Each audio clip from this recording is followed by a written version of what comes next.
concept of government, representative government, political participation, political apathy, theory of checks and balances, centralization, decentralization, delegated legislations, the rule of law.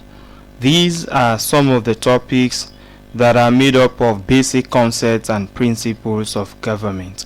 So in this series, we'll be looking at the basic concepts and principles of government. So let's start with representative government. We're going to examine what is a representative government. A representative government is also known as indirect democracy. It is defined as a government of elected representative of the people. Those elected through the organized elections rule on behalf of the people and with every assurance that their interests will be enhanced and protected. So when we talk about a representative government, we refer to a government that the people come to power by elections, and these are the elected representative. Example like the honorable members of parliament. These people are elected on behalf of the citizens and also to promote and protect the interests of the citizens. That type of government is referred to as a representative government. We say it is also known as indirect democracy. So let's look at the features of a representative government. One, there is free and fair elections. In every representative government, government conduct free and fair elections, deprive any electoral malpractice. So one of the features or characteristics of a representative government, one, there is a free and fair elections, maybe at an interval of every 4 or 5 years as the case may be.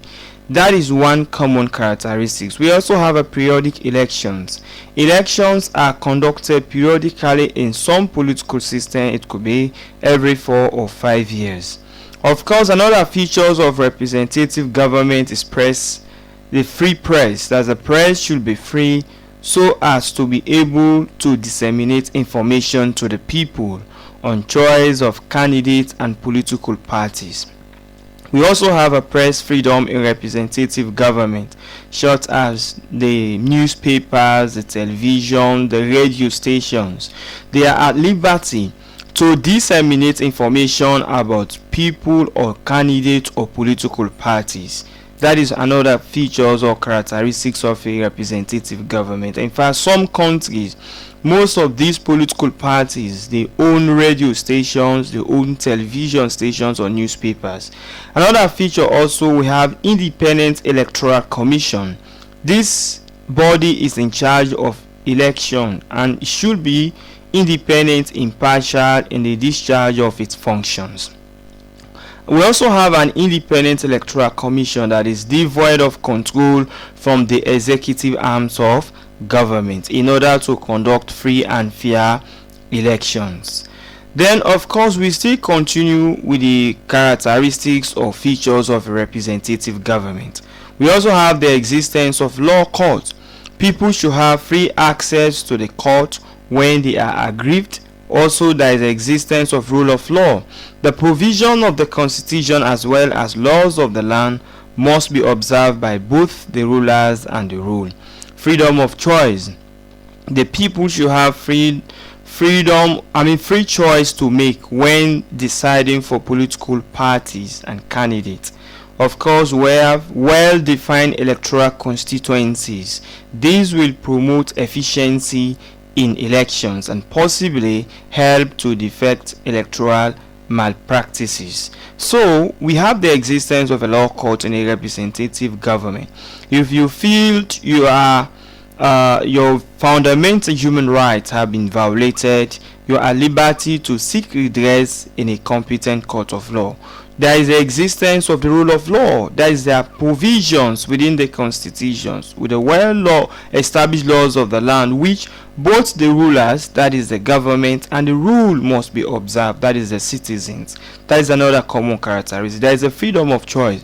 The citizens are at liberty to support any candidate or political parties of their choice. Of course, we have a well-defined electoral constituencies. In other words, the districts, they are being shared or being divided into smaller units for the purpose of conducting elections. So these are some of the features in representative government. We want to look at conditions for the establishment of a representative government. 1. People's opinion. People's opinion should be represented, especially on issues of national importance.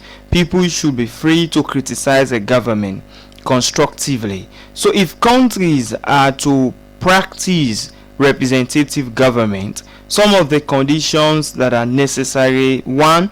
People's opinion. People's opinion must be heard, especially on controversial issues or issues that has to do with public opinion or the interest of the citizens. Then of course we also have the practice of multi-party system. The most acceptable party system that allows for equitably and proportional representative should be allowed to stay. Example, the multi-party system. If a representative government should operate, we should have the existence of so many political parties. At the end of the day, everybody will have the freedom, the liberty to choose whatever political party or candidate of your choice. We should also have written constitution. Written constitution helps to specify the rule of the game, as everything will be properly documented. If we should have a representative government, we should have a written constitutions. Of course, the rule of law. There is a need for everybody, including the political leaders, to abide by the provisions of the constitutions and respect for the laws of the land. Universal adult suffrage. Every qualified adult citizen should be allowed to vote and be voted for in political elections. These are some of the conditions necessary. Of course, another one, we also have an electoral process. An electoral process should be created with adequate electoral body charged completely with the affairs and administration of elections. Fundamental human rights. These rights are necessary for a representative government and should be entrenched in the constitution. These essential rights are freedom of forming or joining any political association, freedom of speech, freedom of movement, press freedom, etc. Independent and impartial judiciary. These institutions should be free of undue interference and control from other arms of government.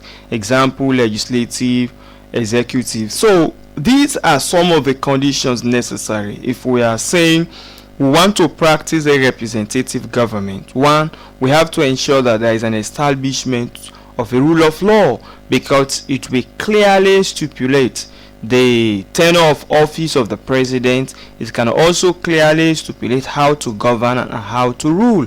So these are the conditions. We must have an electoral process. That is also another conditions necessary for a representative government.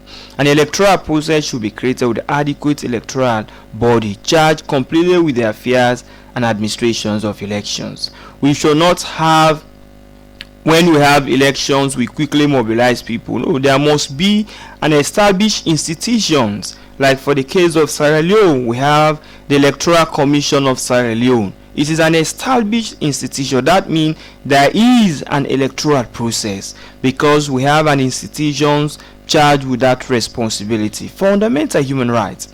These rights are necessary for a representative government. Why? Because they should be entrenched into the constitution of the state. These essential rights could be the freedom to form or join any political associations or political parties, the freedom of speech, the freedom of movement, of course, the press freedom, so that they can criticize government constructively. These are the conditions that are necessary to say, oh, we have a representative government, or if a representative government should strive or succeed, most of these features, most of these character, most of these benchmarks, most of these conditions must be available. Independent and impartial judiciary. As we said earlier on, these institutions should be free from undue interference and control from the other arms of government. The court